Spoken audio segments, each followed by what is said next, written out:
defense mechanisms get frozen in time and we don't really revisit them. It's like a self-hypnosis playing in the back of your mind, whispering in your ear as intuitive impulses. And until you go back, you can actually rewrite the script, and that's very exciting to see. Today we welcome Dr. Gillian O'Shea Brown, an Irish psychotherapist, adjunct professor at NYU, and EMDR-approved consultant. Her work on the treatment and healing of complex trauma has been featured internationally in many publications, including Forbes, Huffington Post, and Vogue. Dr. O'Shea Brown received training at the National Institute for Psychotherapies, followed by doctoral research focused on the healing of complex trauma at NYU. Her academic book, Healing Complex Post-Traumatic Stress Disorder, A Clinician's Guide, was adapted into a course designed to educate trauma-informed therapists on the diagnosis, treatment, and healing of complex trauma. We are so excited to pick her brain on complex trauma. Welcome, Dr. Gillian O'Shea Brown. Welcome, Jill. We're so happy to have you here. Thank you so much for having me. I've been a long-term fan of your podcast, and I feel like our work is actually very similar because I'm on the end of relational trauma, healing relational trauma, and then you are optimizing intimacy. So it just feels very, very connected. Yeah, absolutely. Yeah. Well, we're so excited to pick your brain about complex trauma because we have not done a podcast on that topic before. But before we talk about what complex trauma even is, can you tell us a little bit how you got interested in working with trauma? How that became your area of expertise? Yeah, it's a great question. It's definitely not the career when you're a little girl where you say, when I grow up, I want to be a trauma therapist. I remember when I was very young, just being really interested in people's stories. And luckily for me, people would come to me and tell me, really significant things about their lives. And I just fell in love with the story arc. The story of, triumph over adversity, going through the darkness, going within, and then finding yourself through that process. And when I became a therapist initially, I was a generalist. I did not have a speciality. But listening to people's stories, more specifically listening to the story they tell themselves about themselves, I would listen to their I am beliefs, whether that's, I'm not lovable, I'm not good enough, I'm not safe. And I always felt that they learned that in the context of relationships. And for me, trauma is when your past intrudes upon the present. And I felt like the root of a lot of these, symptoms, defense mechanisms was relational trauma, unmet needs, leading to shame-based cognition, intrusive thoughts. So it felt like a very natural and organic progression to specialize in that area because I guess like a lot of therapists, I believe that the unexamined history is doomed to repetition. And going back to where all of that began, going back to the early relational moments, it just felt really methodical and helpful. What's interesting about complex trauma, complex PTSD, is that it's actually a newer diagnosis, which might be a surprise to a lot of people. I wonder if you could talk a little bit about the history of the diagnosis of complex PTSD? Yeah, it's actually a great question. There was an American psychiatrist, Judith Herman, back in 1992. She was the first person that kind of coined the term complex trauma, relational trauma. And she spoke about this feeling of walking on eggshells, the death by 1,000 cuts, this chronically invalidating environment where you don't feel safe. It can happen in families. It can happen in relationships where there's intimate partner violence. And she was the first in 1992 to really speak to, what is relational trauma and how is it different to single incident trauma. And then Bessel van der Kolk, who everyone knows so well, the author of The Body Keeps a Score, in 1996, he and others campaigned to get it into the DSM, and it never was successfully accepted. And they kept trying, and, they were trying to differentiate, well, how is complex PTSD different from, single incident trauma? And then it took 30 years. It took 30 years, and in 2021, that's when it was formally recognized as a diagnosis. I feel like we were all knowing that there was this specific type of trauma, this specific type of pain that happens when you're in that delicate dance of connection versus self-protection, when you're reliant on a parent for protection, nurturance, and guidance, but actually, even though you rely on them, they scare you. You might feel very controlled by them. You might feel very frightened of them. And then you learn to pathologically accommodate just to maintain proximity. So, it was a long 30-year campaign that led to that 2021 introduction of the new diagnosis. But I feel like it was all within the public mindset for a very long time, that people had a general understanding that, yes, the deepest pain that a person can endure is in the context of a violation of trust in those, early relationships. The deepest kind of pain, and yet it's so interesting that complex PTSD didn't develop until after PTSD for a single incident trauma. It really just goes to show the way that we conceptualize things and aren't really considering that in a kind of like articulated, identifiable way. Yeah. So I think a lot of our audience knows about PTSD, especially from single incident trauma. Mm-hmm. Tell us a little bit what complex PTSD differs in terms of its presentation in contrast to single incident PTSD. It's a really great question, and I think it's a question that a lot of people want to know.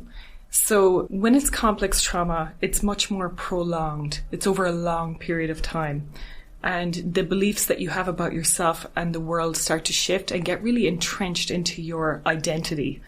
So the symptom presentation is different because, to put it very simply, if you were in the woods and if you were eating a sandwich in the woods and you saw a bear, you would want to fight or flight. You would be full of adrenaline, cortisol, your immune system would shut off. You would just be hyper-oriented towards getting out of there. But if you live with that bear, you can't live in that state of hypervigilance for a long period of time. So you kind of check out, zone out, what therapists would call disassociate. And you might feel disconnected from the world around you, disconnected from your body. If you're walking on eggshells for a long period of time, your body doesn't know that you're safe. So your immune system can feel very suppressed. There's a huge correlation between prolonged early complex trauma and autoimmune diseases.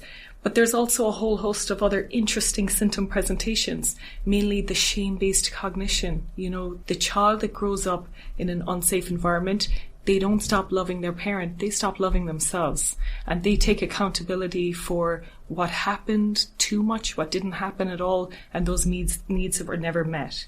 So it's interesting, and it's often kind of somatized into the body in terms of trauma leaves behind clues.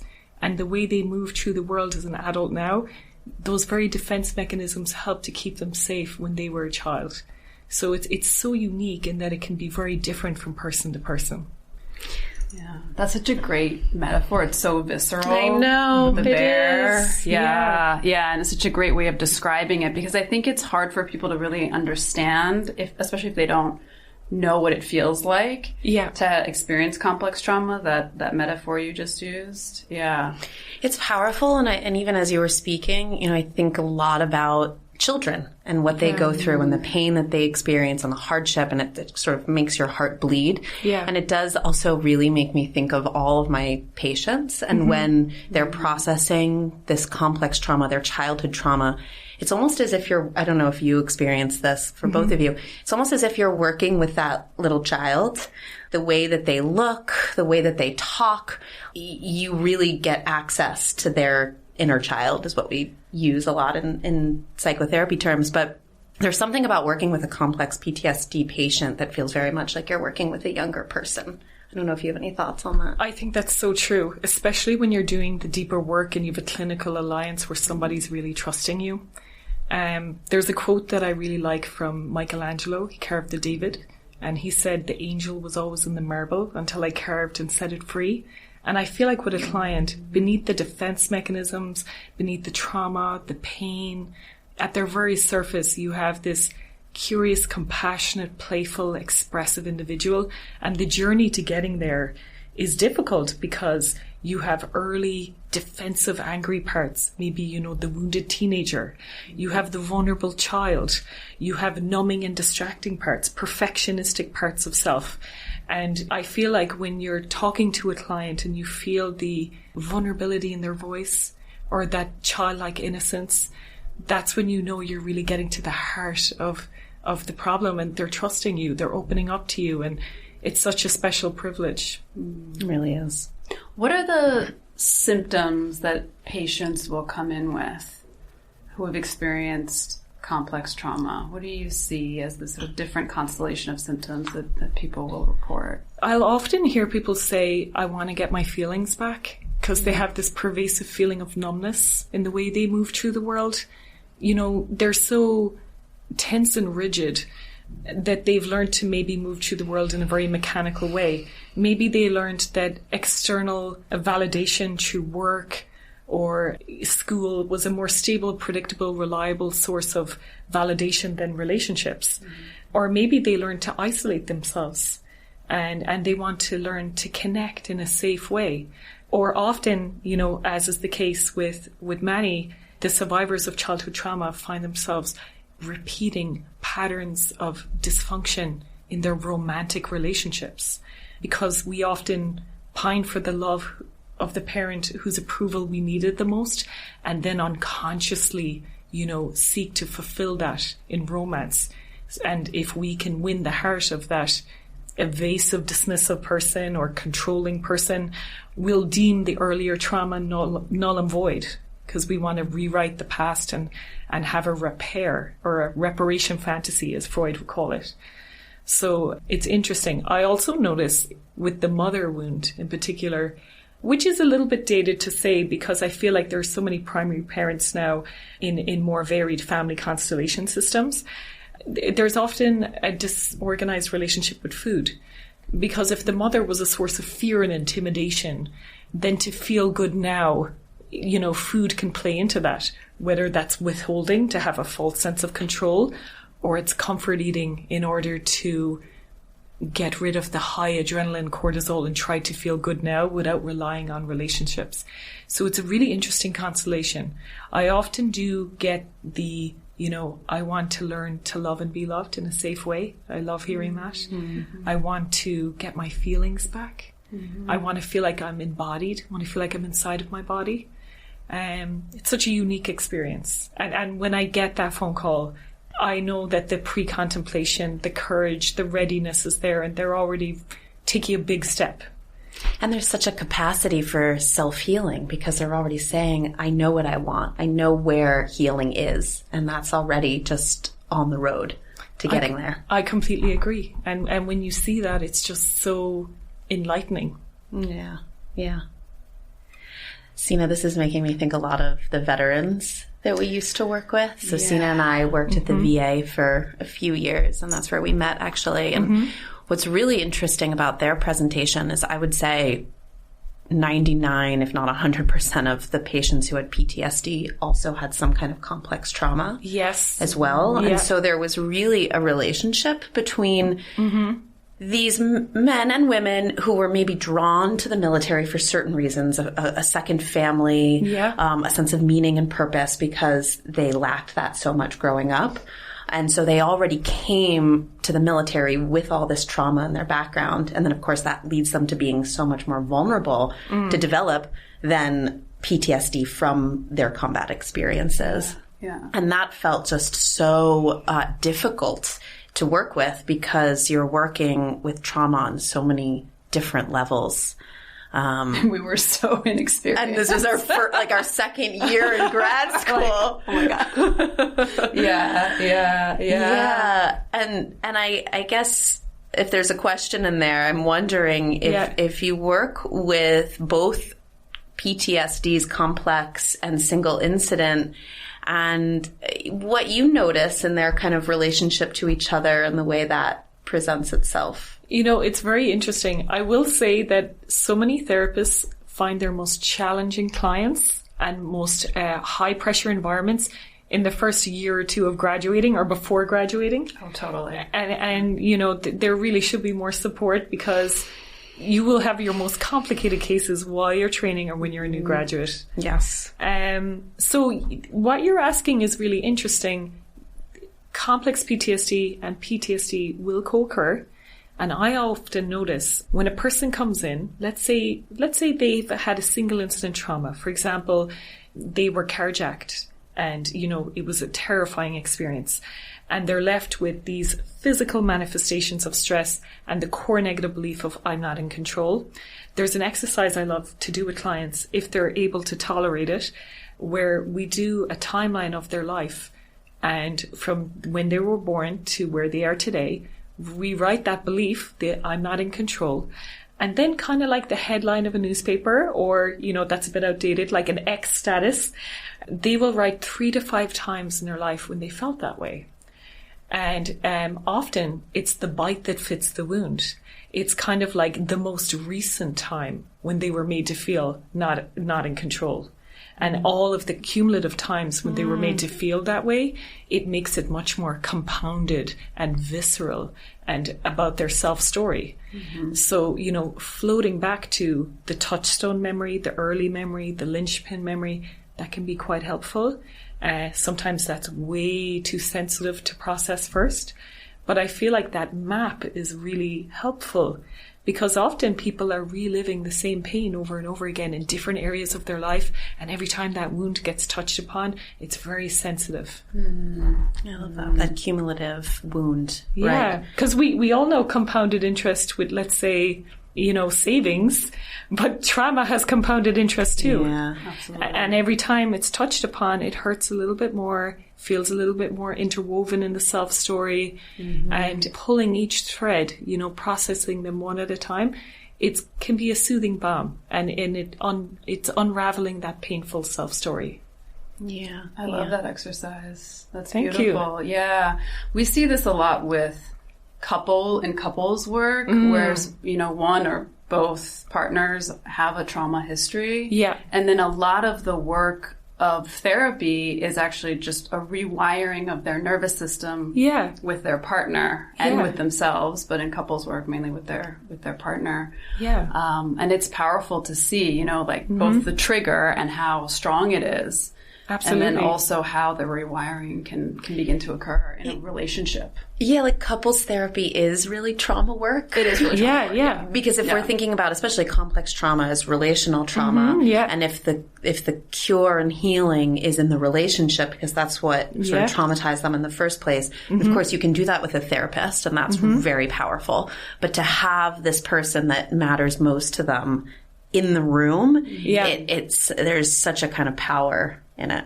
Right. You could either relive the trauma in a relationship. That's true. Or you can do the Yes. A toxic relationship is traumatizing. Right. I agree with you. I think you're put in this position of repeat or evolve. Are you going to repeat the same defense mechanisms and triggers that made you feel deeply insecure and unsafe? Or are you going to choose a new and braver path? And the ultimate goal of therapy is not to only form a clinical alliance with the therapist. It's to take those feelings of psychological safety and have them transcend outside a therapy room to, meaningful friendships, a psychologically safe workplace, an intimate partnership, and choosing with discernment, who to say yes to, who to let go of, and, to be a gatekeeper of your heart. So it's so powerful when you see it manifest in a romantic relationship, that the relationship they have with themselves is now flourishing in the outside world. And it's a bit like, when you start working out, you'll notice changes on the inside, then you'll start noticing changes on the outside, then the world starts to notice. It's a very slow ripple, and it's so lovely to see when you do see it. So how do you work with trauma, with complex trauma? So when a person first comes in, I always open my first session with the 4 elements technique, which is basically, it's a multi-sensory technique to see, can they feel safe in their body? And it helps me to kind of know what is their tolerance for positive feeling state. I also like to create a natural division from the chaos of the outside world to actually starting to go within. They're showing up for themselves. And then I will listen to their story, the I am beliefs, I will often, see what are the stories they're telling themselves about themselves. And then I love to do a technique that I like to call the erotic emotional map. And I will have them describe the relationships they've had with parents from, 5 to 11. Maybe there's a sibling, maybe there's another important adult, all the way to current romantic partnerships. And then we'll look at little parallels. Are you meeting the same archetypes over and over again? Is there repetition compulsion happening? And once we see key blockages in terms of, what are the past traumas? What are the present day triggers? What is the future template? If therapy was going well, what kind of life would you like to live? What changes would you want to see in yourself? And from there, we kind of create a plan. And the plan is always, 1, to feel regulated and safe in the body. And 2, to quote Francine Shapiro, we all have 10 to 20 memories in our life responsible for all of the pain. And processing each one is like taking a log out of the fire. So we start just methodically taking those logs out of the fire, processing traumatic memories one by one with, EMDR or other modalities, just to bring down the pain, change the meaning of it, and help a person come home to themselves. Can you tell us a little bit about what EMDR is or any other of the modalities that you use in trauma treatment? Yeah. So EMDR is eye movement desensitization and reprocessing. It came out in the 80s, and I was actually drawn to it, interestingly enough. I had this client when I was early in my practice, and she had a lot of intrusive thoughts. And her intrusive thoughts were of a soiled tampon in her mouth continuously. And I knew from my past training to ask, was there a time in your body when you felt intruded upon or your body didn't feel clean? And that brought her back to, disclosing for the first time in her life that there had been an incident of body-based intrusion trauma. And, I noticed from the research, there's meta-analysis from the World Health Organization dating back to 2011, that the most evidence-based treatment for trauma is EMDR. And I wanted to help with the flashbacks, the disassociation, the intrusive thoughts, but to do it in a way that felt succinct, that felt effective, that felt like I was holding her closely but not putting her through even more pain. Mm-hmm. And I was really taken aback when I was trained in EMDR because, you do have, feeling safe in the body, the history taking, teaching a person about what happens when you're overwhelmed and traumatized. But then when they're processing a memory, something beautiful happens. They have 1 foot in the present, 1 foot in the past. They're compassionately witnessing their earlier self from a place of safety. And when you're using bilateral stimulation, so that can be done with the eyes, it could be done with Therapulse in the hands, you're stimulating the left and right hemispheres of the brain, very similar to rapid eye movement when you're in your sleep. And it really helps a person to not go from, a skipping disc where you keep replaying the most painful part, but to complete the loop of the memory. They're no longer stuck in the most painful moment, and they will often rescue their earlier self, be with their earlier self in the way that she or he needed someone to be with them in that moment. And then after processing it, the body feels more regulated. It doesn't feel like there's a trauma or a pain stuck in the body, and the meaning of the memory can shift. It can go from I'm a bad person to I'm safe now and it wasn't my fault. Mm-hmm. And what I really like about the modality is a person accesses their innate healing wisdom and the profound insights that a person can access when they're in the EMDR process. It's really inspiring. So it sounds a lot like inner child work, but then adding this bilateral processing component.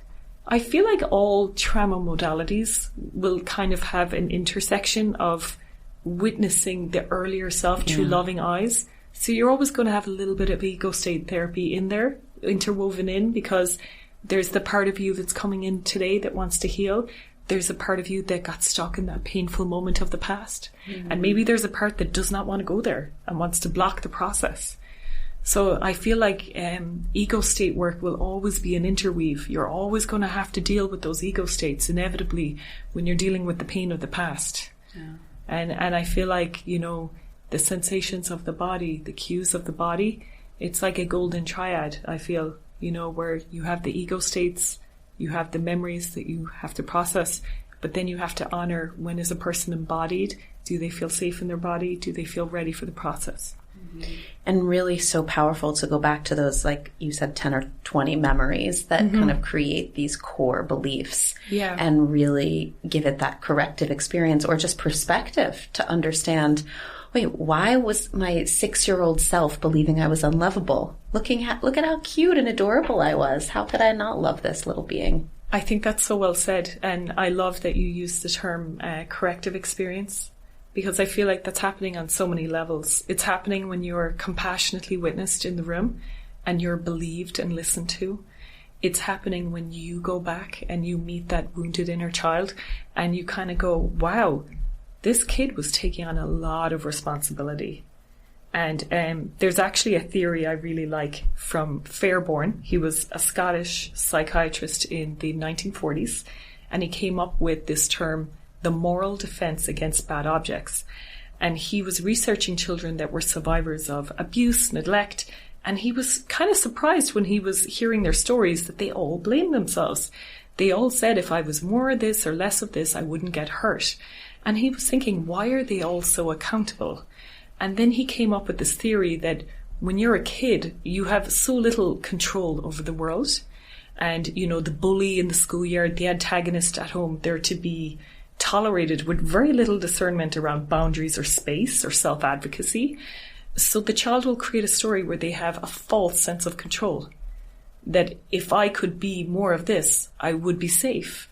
And they're basically absorbing the badness of the parent, taking accountability. And if you're very accountable for a long time, it's a perfect recipe for toxic shame. And you become very shameful in the way you see yourself. So, these memories that you go into with the client, you're unraveling the shame, you're changing the story. And as you said, they're kind of seeing with a wide-eyed amazement, this 6-year-old was so cute. Of course she deserved to be hugged. Of course she deserved to have clean bed sheets. Of course she deserved for someone to show up for her. Of course she deserved to be heard and listened to and to be sheltered from very scary adult issues. And that all changes because often our defense mechanisms get frozen in time. Yeah. And we don't really revisit them. It's like a self-hypnosis playing in the back of your mind, whispering in your ear as intuitive impulses. And until you go back, you can actually rewrite the script. And that's very exciting to see. And also really powerful for people to feel that actually they can rely on themselves to do this work. Like they have the inner capacity to take care of those young parts that I think a lot of people come in and they're like, I'm going to need to be in therapy and rely on the therapist for the rest of my life to heal, or other people, but that they have that inner capacity I think that's so beautifully said. It's such a joy when a client will say, this triggering thing happened. Not that I want my clients to have triggering moments, but I went within and I spoke with my parts. I spoke to the part of me that wanted to numb and self-soothe, or the part of me that wanted to get angry, and I was able to tuck it down and take a moment and find another way. And you're really training a person to listen from within and to become their own therapist, to create a harmonic symphony from within rather than something that feels chaotic where everything is pulling in a different direction. And when the therapist is internalizing your voice, applying the guidance and being their own therapist, it's just the most wonderful thing to see.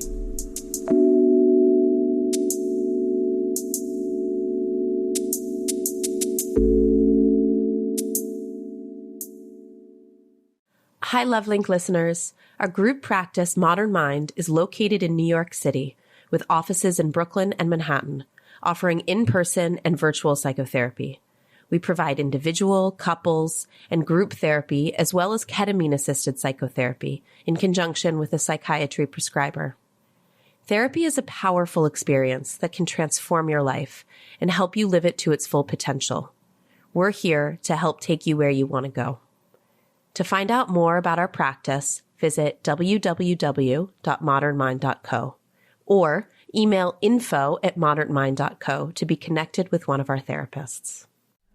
I think another important piece about trauma work is, you were talking about how a lot of shame and core beliefs is blame turns inward. Yeah. And that so much of it is around shifting that blame from the self actually to the parents. Yeah. And that, you may not stay with that anger towards your parents, but it's really important to recognize, I blamed myself for all these things, but really my parents should have done something different. Or really this caretaker should have provided me with a better upbringing. And really being able to blame appropriately who should have been blamed then. I think that's very well said. And there's a quote from Nelson Mandela I really like. And he says, I hope I'm quoting him correctly, resentment is like drinking poison, hoping the other person will die.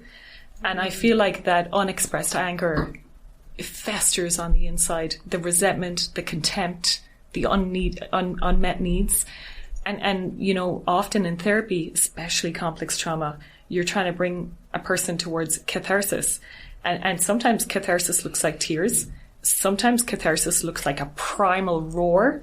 Sometimes catharsis looks like you're spending $50 to go to Smash and spending an hour smashing plates. I've seen people do a lot of things. But it's embodying, releasing the anger, releasing the pain. It doesn't live within them anymore. It has moved past them. And now they're unburdened and they're more themselves. And I feel like when that blame is coming up and there's a realization of, I see now, I understand what was going on there. It wasn't my fault. Very naturally, it does go to anger, but then that anger needs to move through and out of the person so that then they can start to really feel good in themselves and forgive their earlier self. I think a lot about, where, towards the end of November now, going into the holidays. Yes. And how a lot of people are going back to see family and some family members who have really hurt them when they were young. And I wonder, how you talk to patients about that, like the relationship that they have with their caregivers from childhood. I mean, it is, you're right, it's such a difficult time. And also proximity magnifies emotions. If you got caught in an elevator with someone for 3 hours, you'll leave that elevator either as best friends or you'll say, I never want to talk to them again. So if you're going home for the holidays and you're going to spend a week or a long period of time with someone, it can be a contagion of emotions. And I like to think of it as, a relationship with a parent that is neglectful or abusive. It's not a problem you solve, it's a paradox you learn to live in. And it's kind of like walking a tightrope. And if you go too close, you might get re-traumatized. If you go too far away, you might feel lonely, you might feel guilty, you might feel a little unmoored. And navigating that space in between, it can feel very different, where you are in your life. And how you feel today, it might change in a year, might change in 5 years. It's something that has to be a conversation within. And I feel like this time of year, especially, a person does need to take care of themselves and anticipate, how long am I going home? What's the sleeping arrangements? Do I have access to a car? Can I take a little walk in the middle of the day? Am I going to break it up? Or maybe making the other decision of, maybe I'm going to recreate this ritual of the holiday in a new and corrective way. And it's a very personal experience. And it can change over a person's life, what feels good today versus in 5 years' time. And it's funny, too, because, the saying, once an adult, twice a child, how we begin our lives with a state of dependency and helplessness. And we, if we're lucky, will end our lives that way, too. And I do think that when people get to the winter of their lives, they can develop an accountability and a compassion and an awareness. And I have seen parents, actually be more accountable and feeling as they go into the winter of their lives. I've also seen people be very evasive of any accountability or blame. But I feel like that can shift and evolve with time. So it's very, very person-to-person oriented. And the advice I give one client would be different to another based off of their situation. But it is a very, very painful burden to live with, not having that sacred space where you have the wings to fly and a safe space to land. Yeah, I'm curious how you do work with clients who are working through a lot of complicated feelings towards their parents. I mean, how do you help them both connect to their anger? Do you help them ultimately try to forgive? Yeah, I'm just sort of curious as how to help people sort of move through intense conflict around their feelings towards their parents. Yeah, so you're asking a very great question, which is, do you forgive the perpetrator? Do you forgive the abuser? And for me, I initially want a person to know and to understand what made them, what sculpted them into the person they are today and the relationship they have with themselves. And first, I want to really contextualize that they can forgive themselves and be kind to themselves and feel worthy within themselves. But then when they go toe to toe with that person that hurt them, I've noticed in the context of EMDR, sometimes they will have these profound insights where they will say, oh, I see what was happening now. I was the conduit to her displaced anger. It was never about me. I was collateral damage in her internal turmoil. Or they might say they did the best that they could at the time. Or they might say, I have felt guilty about boundaries, but now I've decided I can take a step back and not feel guilty. It can go in many directions. But when you reduce the painful, sensations and the sharp emotions, and a person is guided in that clarity, they start to feel more resolved and decisive in how they're going to navigate this complicated relationship and how it's going to impact the relationship with the parent, themselves, partner selection, how they're going to parent their own children. They just start to feel like they can turn the wounds into wisdom, the pain into purpose, and feel more true to themselves. Mm-hmm. Lovely answer. Yeah. Yeah, this comes up this issue with parents comes up so often. Yeah. Because there's also that longing for parents and maybe the possibility even of repair with parents. Yes. And the thing that's always so healing is when the parents, like you said, take accountability. Yeah. When they can admit, I didn't show up in the way that I should have for you. Yeah.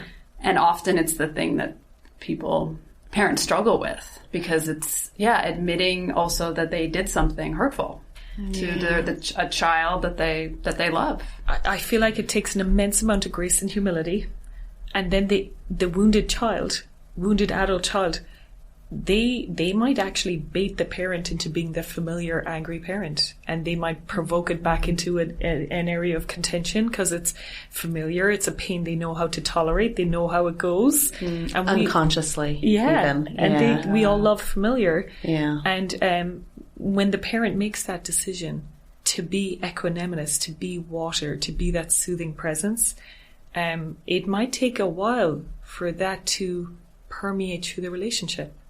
As the wounded party might be defensive, angry, resentful, contempt. And it can take a while for that message to come across into, I've thought about it a lot, and I'm not the woman I was when I raised you. And I regret a lot of the decisions I made when you were younger. It does take so much humility. I mean, I'm just thinking about being a parent now and being a mother, and the thought of hurting my child is it's unbearable. Every action that I want to take is to help support her and love her and help her grow. Of course, inevitably I will. And I hope to change that and be someone different to them and recognize I will harm them in some way. But I can see, I have a new compassion, I think, for parents who are so defensive. Yeah. Because of course, as a parent, you want to think that you've done everything you could. And so you have to really admit, maybe I did really hurt this person who I care more than anyone about. I feel like that's so true. And also, it's often a long line of transgenerational trauma where you're reenacting and replaying the way that you were parented. Or maybe the pendulum swung the other way and you wanted a corrective experience, so you went very, very controlling or permissive. And, to have the grace and the humility to revise the past and go, if I had my time back, I would have loved to have let you know this. And I feel like people can let that into their hearts. They can take that corrective experience. And it's very, very, difficult for the parent, because a lot of this pain and wounding is below conscious awareness. Mm-hmm. And as a therapist, when you're mapping out, a person's, the times when they didn't feel lovable or not in control or not safe, some of them are very subtle, seemingly innocuous, like a seed got planted in their mind through a very, very, what seems like a milder memory. But then it got reinforced over time again and again, and it became part of their identity. And some of the memories are, big T traumas. Some of them are just very, very subtle, a chronically invalidating environment, a look, a tone of voice, a consistent behavior.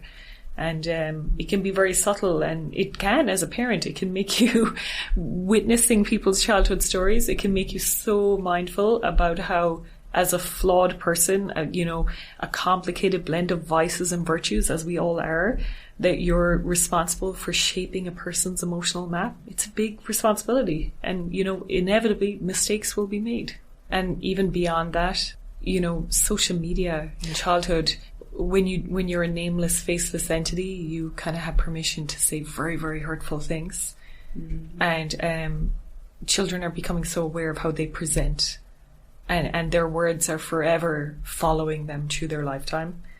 And I don't know about you, but if somebody was direct quoting me or taking photos of me when I was 14 years old, I would be very, very embarrassed. So embarrassed. And it's kind of it's new, and it's really difficult, and it's peer comparison, hyper awareness of image. And shame on such a larger scale. Because now you have just a huge audience. Yeah. Whereas pre-social media, it was just your class. It was a small group. And you could go, technically, if you could go to another class and reinvent yourself. Yeah. But it is, I feel like it's a really complicated time to be coming of age and to be parenting. Mm-hmm. Yeah.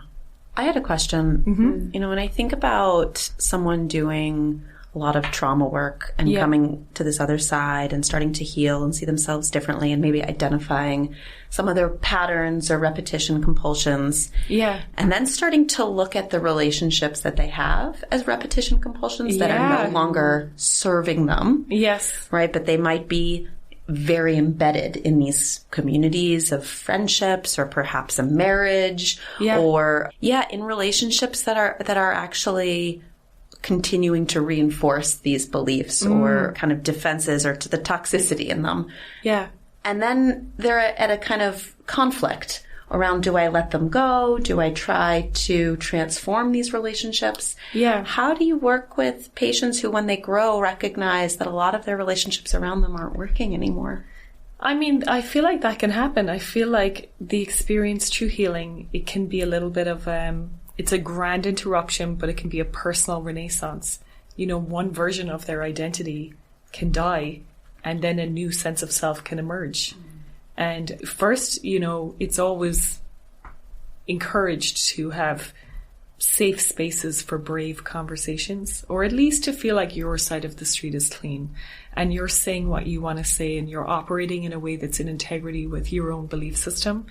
But then there comes a time where, every time you put your hand in the fire, you get burnt, and you need to do a little bit of maybe social pruning, cutting away the dead ends, and life can feel a little sparse. And you have to put yourself in new experiences and new people and say yes again, and just be very discerning. And that often does happen where, I love when people are in therapy and after a while they start to feel safer, more wise about themselves, and, emboldened to make brave choices, and they're making daring moves, in friendships, with family, in work, in big life decisions. They're not stuck anymore. And that those changes can often mean that relationships do change. The ecology around a person is starting to shift and mirror their shifting and evolving belief systems. Yeah. And maybe grieving old relationships, letting go. Yeah, absolutely. I have a question that's more kind of back to the felt sense. Yeah. So a lot of patients will come in and they may not remember much from their childhood. Yeah. And they're not feeling much either. Mm-hmm. Yeah. And so I wonder how you work with that. Like if somebody's coming in without a lot of memory. I feel like that's a very good question. And it's actually a question a lot of clients will ask when they call up, to think about therapy. Because trauma leaves behind clues. And sometimes the clue is that there's a behavior that is, not, let's say, a helpful, healthy behavior. It's more of a self-destructive, numbing, distracting behavior, risk-seeking behavior. Sometimes, as you said, it's just a feeling of numbness or apathy. And in that case, from a kind of an IFS standpoint, I like to personify the defense mechanism, personify the numbing part, get to know the numbing part, kind of find out what is its job or role in your system, how is it trying to help you, and then the golden question, can it show you a memory or a scene of what was happening in your life that first made it necessary to take on this role of numbing you from pain? And if there's enough trust in the relationship, and if it's kind of asked in the right way, a person will get key contextual floatbacks of times when it was necessary to tune out, numb out, not feel. Mm-hmm. That was the kind of like, the primal surrender in the animal kingdom, playing dead. It was the last line of defense that was helpful to keep them safe. And it was needed because, as I said before with a kid, if it's a parent that is creating the pain, you can't really beat them up or run away. You kind of have to surrender, play dead, pathologically accommodate in order to maintain proximity and get what you need in order to survive. So that felt sense of numbness is often there. And it's quite a hard one to work with because when you're interviewing it, a person may kind of actually get really into what I call the trauma vortex, like they feel really sucked into. Trauma vortex is from Peter Levine, founder of somatic experiencing, where they'll get really sucked into that numbness. And then you have to pause and make them feel more embodied and help them to just start again and go slowly, slowly, slowly into examining that in a gentle way. Yeah, beautiful. I've also found that a lot of patients who have experienced childhood emotional neglect have a really hard time remembering their childhood because it's not really the kind of trauma that is very experienced concretely. It's more of an absence of experiences, which is also its own kind of trauma, but it's hard to necessarily identify, especially as a child, that it's traumatic. Yeah. And so because it was so subtle, but because there was also some insidiousness, oftentimes patients will come in and they won't even feel like their child, like they'll report having a fine childhood. Everything went well, there's nothing, but they feel this sense of emptiness or this sense of numbness or these core beliefs about themselves is not enough. And it really takes a lot of both validating that experience and trusting it, but then also taking a look back at what their parents didn't do rather than what they did do to really understand why they might feel this way. I feel that that's such an important point, that with childhood trauma, it's not just what happened to you, it's what didn't get to happen. No. Was there that lack of touch or eye contact or compassionate inquiry, compassionate witnessing, showing up in a stable, predictable, reliable way? And then the imprint of neglect is, it's often there as a numbness and emptiness.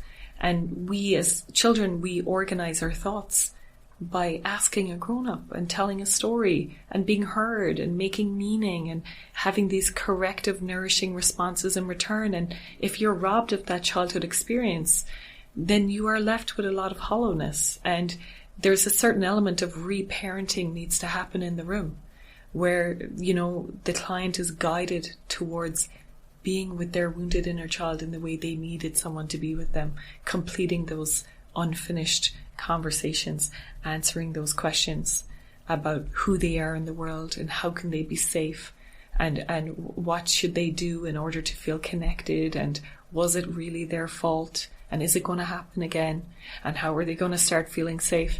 And a lot of those conversations start to happen in the present, but they impermeate into the neurobiological imprint and the meaning making that they have carried within themselves. And trusting that experience, even if you can't identify a specific memory, that you can trust that was your experience, that those are the messages you were getting, regardless of what they were doing or what they were saying. If you can't identify it, that you believe and trust yourself that you were experiencing something valid. I feel like that's very true. Relational trauma needs relational repair, and often people will have remembrances and they'll kind of feel like, I don't know if it's a memory.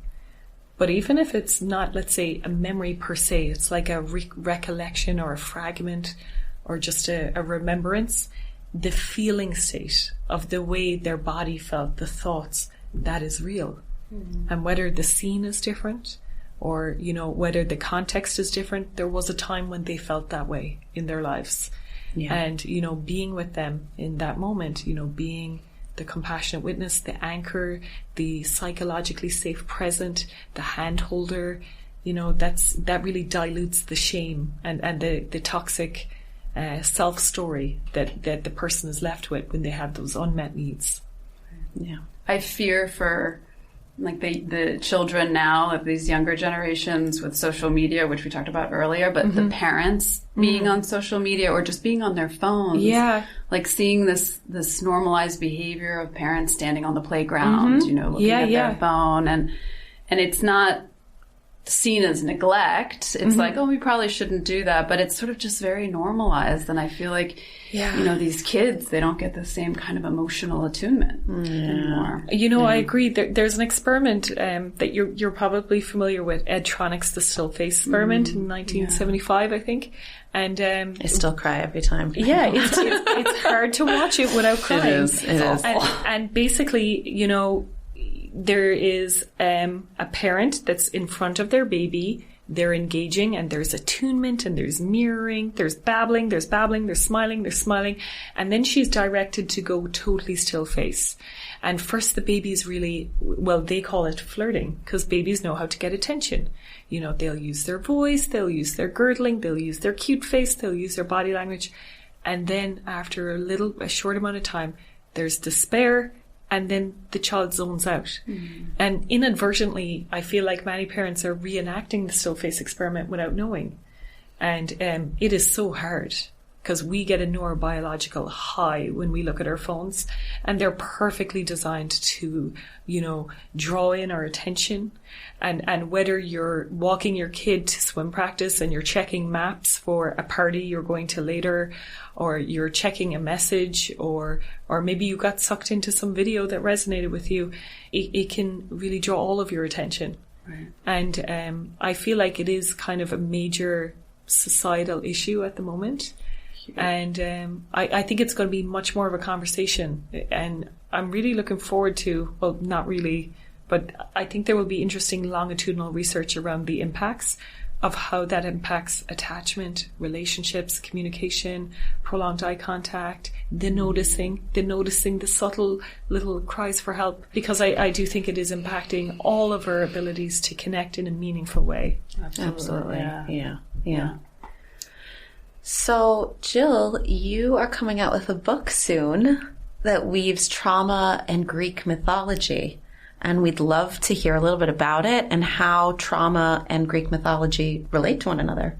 Thank you for bringing up my book. It's Marrying My Two Great Loves, which is the profound growth that can come from going through adversity, going through the pain, and then coming out the other end more yourself, more feeling, more compassionate, more aware of your purpose. And I wanted a framing that was familiar. And some of the most enduring stories of our time are Greek mythology. And I remember writing the first chapter and kind of thinking, I want to talk about the difference between narcissism and self-love. And, there are much more people in this world suffering from a lack of self-love than over self-love.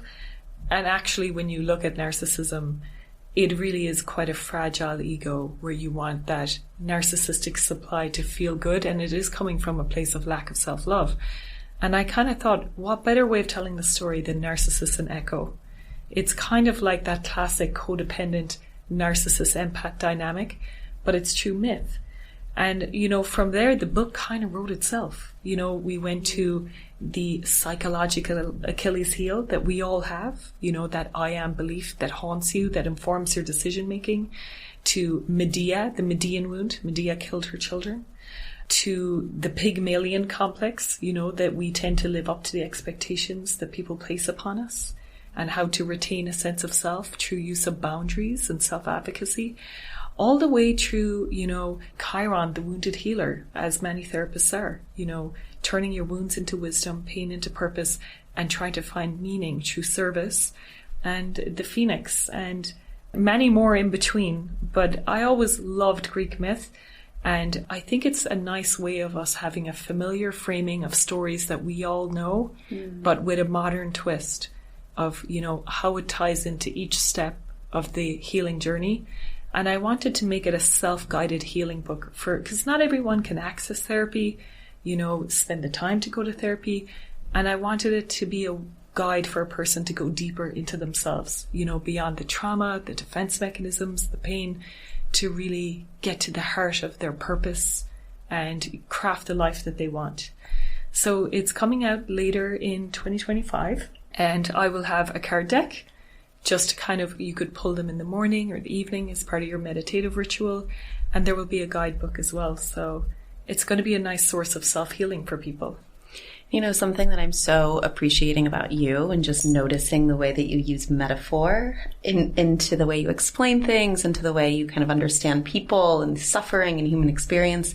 And there's something about metaphor that I think taps into healing, emotion, connection. Like it brings you down from your head into your heart. Yeah. And so it just makes so much sense, and it's so beautiful that you're writing a book about trauma through the form of story and like the oldest forms of story.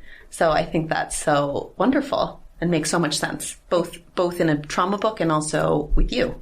I love the way you put that. And I think we're all, whether we like it or not, we're all storytellers. We're telling ourselves a story about ourselves. We're making up a story about our lives. We're making up a story about our past.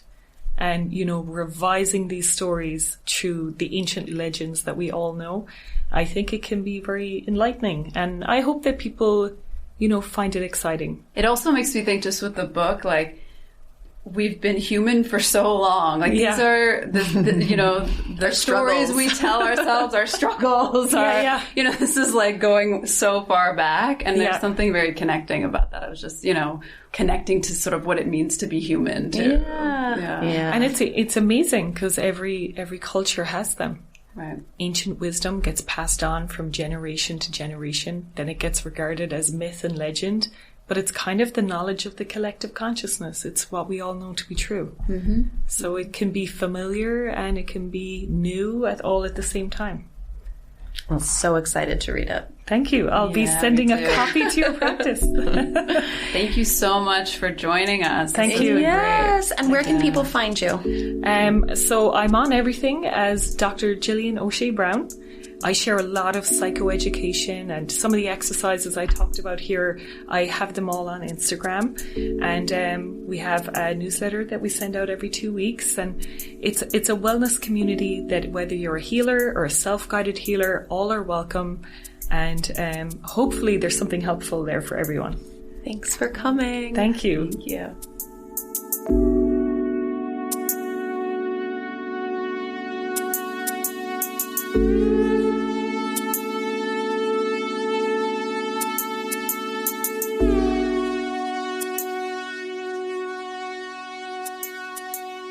Thank you.